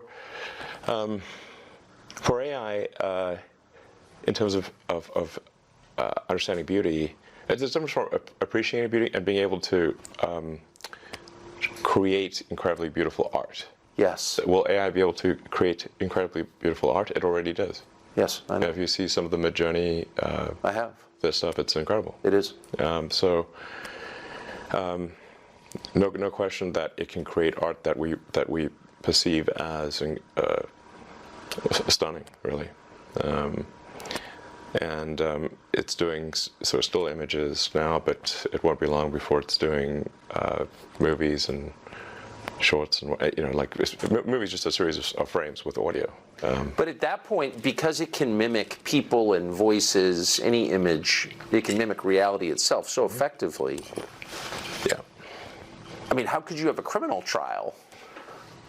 I mean, how could you ever believe that evidence was authentic, for example? And I don't mean like in 30 years, I mean like next year. I mean, that seems totally disruptive to all of our institutions. But I'm not so worried. I think it's more like, will humanity control its destiny or not? Will we have a future that is better than the past or not? Will humanity control its future or not? And in the meantime, how will this be used to control us? If you've played around with the latest versions of AI, you will learn it prefers to end the world with nuclear Armageddon before you use naughty words. So those are its priorities. Elon Musk is a strong believer in free speech, so strong that he purchased Twitter, a company he didn't need and hasn't profited from, as a way to restore free speech to the internet, to bring us back, say, 6 years to the free country we lived in then. And once he bought Twitter, he discovered it wasn't really a social media application. It was really a tool for global intelligence agencies. He's got detail on that after the break. Elon Musk bought Twitter because he used Twitter. It's as simple as that, and he was infuriated by Twitter's effort to silence people on the internet. That's how strongly he believed in free speech. He paid $44 billion and immediately lost tens of billions of dollars doing it. And when he took over and looked behind the curtain, he discovered Twitter was really a tool of the global intel agencies to spy on people and emit propaganda. Here it is. You bought Twitter famously. You've got a lot of other businesses and a lot going on. Yes. You said you bought it because you believe in speech, free speech. You've had a lot of hassle since you bought it. In retrospect, was it worth buying it? I mean, it remains to be seen as to whether this was financially smart. Currently, it is not. We just revalued the company at less than half of the acquisition price. Did you really? Yes. No, my timing was terrible for when the offer was made, because it was right before advertising plummeted, and you got the high water mark, I noticed. Yeah. So I must be a real genius here. My timing is amazing, since I've bought it for at least twice as much as it should have been bought for. But some things are priceless, and so whether I lose money or not, that is a secondary issue compared to ensuring the strength of democracy, and free speech is the bedrock of a functioning democracy. Yes. And the speech needs to be as transparent and truthful as possible. So we've got a huge push on Twitter to be as truthful as possible. We've got this community notes feature, which is great. It is great. It is awesome. Yeah. And it's like... I saw it this morning. Yeah. It was far more honest than the New York Times. It's great. Yeah. We put a lot of effort to ensuring that community notes does not get gamed or have biases. It is simply cares about what is the most accurate thing. And sometimes truth can be a little bit elusive, but you can still aspire to get closer to it. Yes. And so, and I think the effect of community notes is more powerful than people may realize, because once people know that they could get noted, community noted on Twitter, then they'll think more carefully about what they say. They are likely. Basically, it's an encouragement to be more truthful and less deceptive. When you jumped into this, though, when you bought it, did you understand? Well, clearly you understood its importance. You wouldn't have bought it. Twitter, yes. Right. But it's not the biggest, but it's the most important of the social media companies. But did you understand the kind of ferocity you'd be facing, the attacks you'd be facing from power centers in the country? I thought there'd probably be some negative reactions, yes.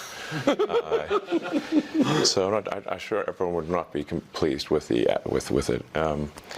But at the end of the day, if the public is happy with it, that's what matters. And the public will speak with their actions. If they find Twitter to be useful, they will use it more. And if they find it to be not useful, they will use it less. If they find it to be the best source of truth, I think they will use it more.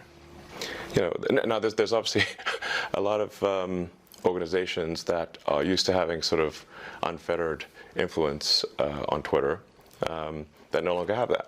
Well, you stripped the New York Times of their badge this morning, and then you called them diarrhea. You called them. You did. I'm just quoting you. You described their Twitter feed as diarrhea. I said it was the Twitter equivalent of diarrhea. Okay, it's not literally diarrhea, but no, it's it's a metaphor, but an accurate one. So, I mean, if you look at the NY Times Twitter feed, it's unreadable. It's like because what they do is they tweet every single article, even the ones that are boring, even ones that don't make it into the paper. So it's just nonstop, zillion tweets a day with no. They really should just be saying, like, what are the top tweets? Yes. Like, what are the big stories of the day?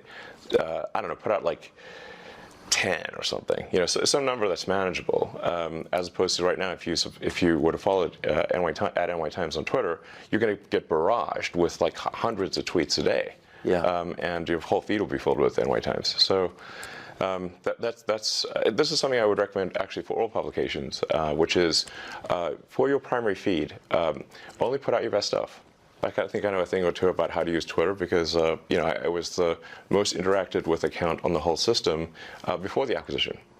Before the acquisition closed, I didn't have the most number of followers, but I had the most number of interactions, and so I clearly know something about how to use Twitter. People's attention is limited, so just make sure you put the stuff that's most important there. So because, you and people like you do interact on Twitter, it's obviously enormously powerful in shaping public opinion. It's where a lot of ideas and trends are incubated. Yeah. That's why you Absolutely. bought it. It's also a magnet for intel agencies from around the world. And one of the things we learned after you started opening the books is that they were exerting influence from within Twitter. I mean, it was absurd. Did you know that going in? No. Since I've been a heavy Twitter user since 2009, it's sort of like I'm in the matrix. I mean, I can see like things. Do things feel right? Do they not feel right? What tweets am I being shown as recommended? I get a feel like what accounts are making comments. Where are the comments eerily similar? Yeah. And then you look at the account, and it's just obviously a fake photo, and it's just obviously a bot cluster over and over again. So I started to get like just more and more uneasy about the Twitter situation. I was starting to feel like something's wrong in the state of Denmark here. Something feels wrong about the platform. It seemed to be just drifting in a. I couldn't place it exactly. Just it felt like it was drifting in a bad direction. So then I was like, and my conversations with the board and management seemed to confirm my intuition about that. But basically, I was convinced these guys do not care about fixing Twitter, and I had a bad feeling about where I was headed based on the conversations I had with them. So then I was like, you know what, I'll try acquiring it and see if acquiring it is possible. Now, I didn't have enough cash to acquire it, so I would need support from others, from some of the existing investors. I would also need like a lot of debt, and so it wasn't clear to me whether an acquisition would succeed, but I thought I would try. And ultimately, it did succeed. Anyway, here we are.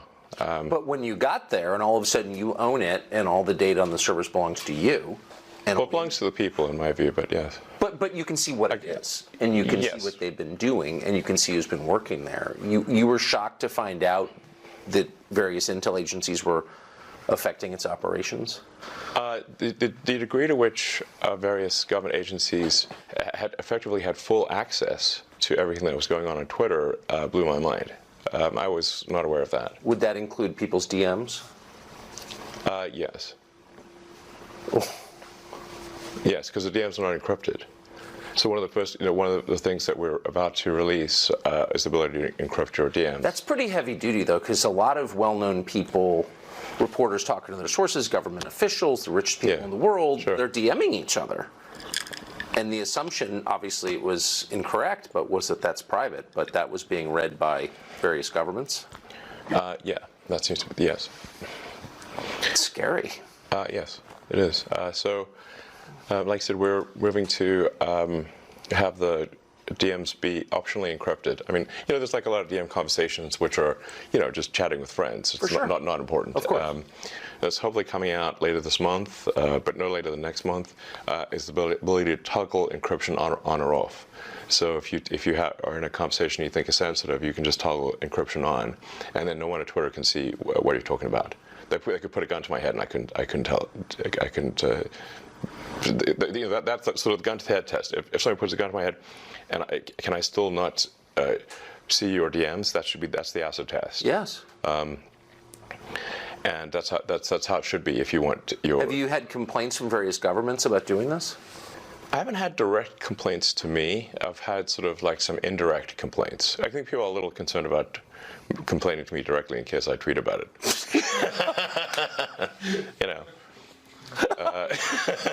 They're like, uh-oh. So they're sort of trying to be more roundabout than that. I mean, if I got something that was unconstitutional from the U.S. government, I would say, my reply would be to send them a copy of the First Amendment and just say, like, what part of this are we getting wrong?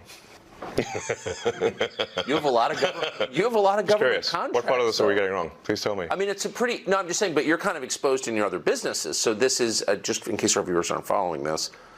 This is not. You're not just like a journalist taking a stand on behalf of the First Amendment. You're a guy with big government contracts, giving the finger to the government. Do you think Twitter will be as central to this presidential campaign as it was in the last several? I think it will play a significant role in elections, not just domestically, but internationally. The goal of New Twitter is to be as fair and even-handed as possible, so not favoring any political ideology, but just being fair at all. Why doesn't Facebook do this? I know that Zuckerberg has said, and I take him at face value, that he. I do actually in this way, that he is a kind of old-fashioned liberal who doesn't like to censor. He has, but like, why wouldn't a company like that take the stand that you have taken, which is pretty rooted in American traditional political custom, for free speech? My understanding is that Zuckerberg spent $400 million in the last election, nominally in a get-out-the-vote campaign, but really fundamentally in support of Democrats. Is that accurate or not accurate? That is accurate. Yes. Does that sound unbiased to you? No, it doesn't. Yes. So you don't see hope that Facebook will approach this as a non-aligned arbiter? You've allowed Donald Trump back on Twitter. He hasn't taken you up on your offer because he's got his own thing. Right. Do you think he will go back on Twitter? Well, that's obviously up to him.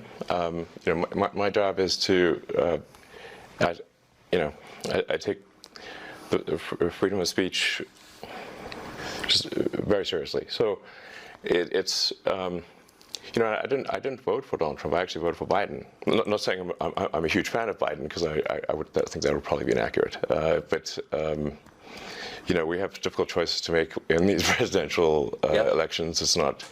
I would prefer, frankly, that we put someone, just a normal person, as president, a normal person with common sense, and whose values are smack in the middle of the country.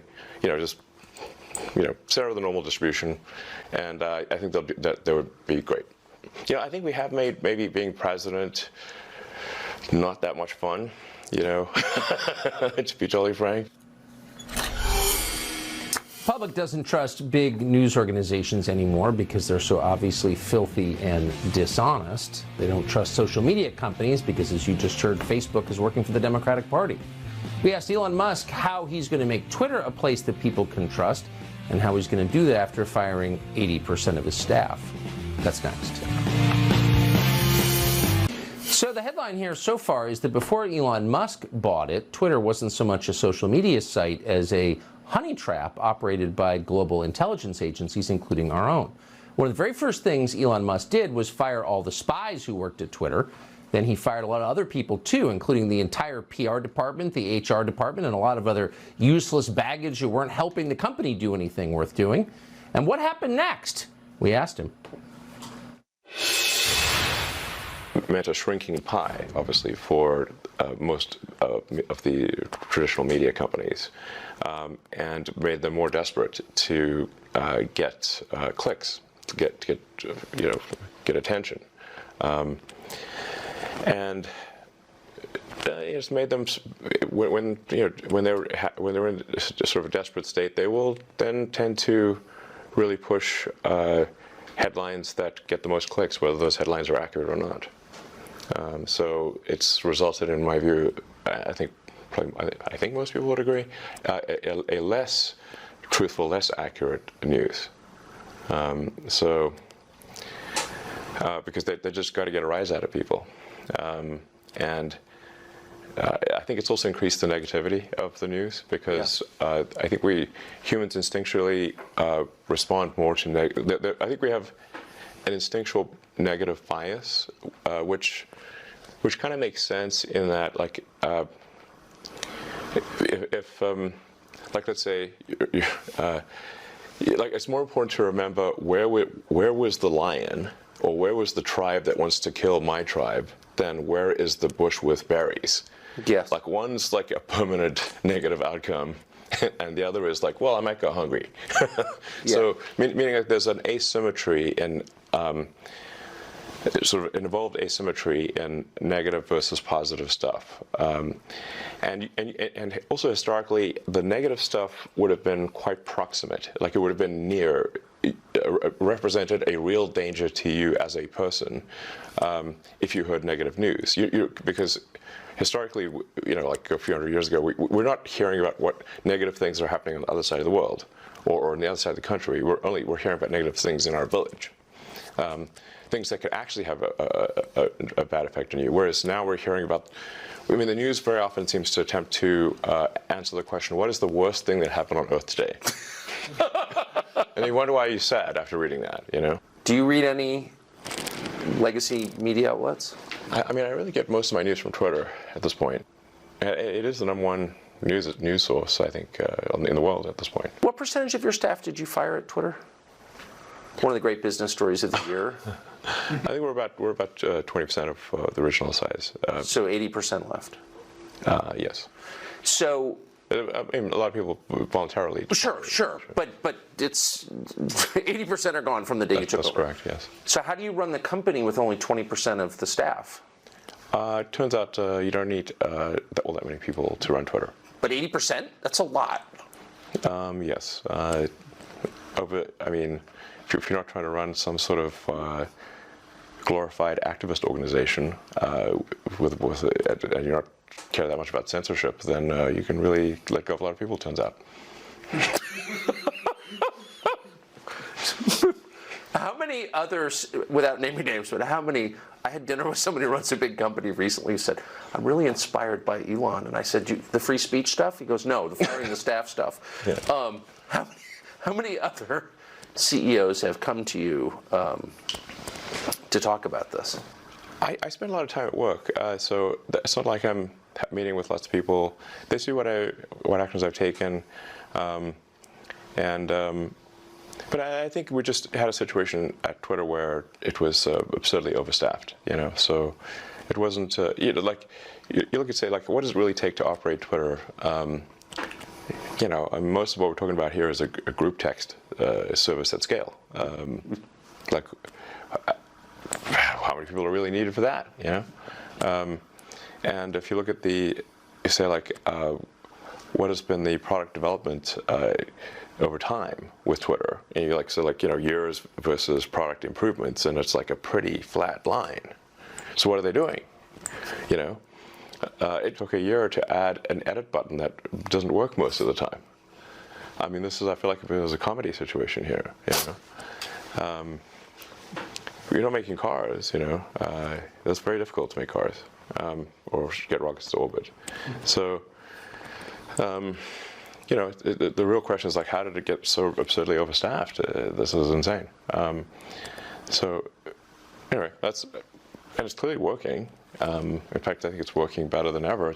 We've increased the responsiveness of the system by, in some cases, over 80%. We're trying to make Twitter the most trusted place on the internet, the least untrustworthy place on the internet. I don't think anyone should trust the internet, but maybe we can make Twitter the least untrustworthy.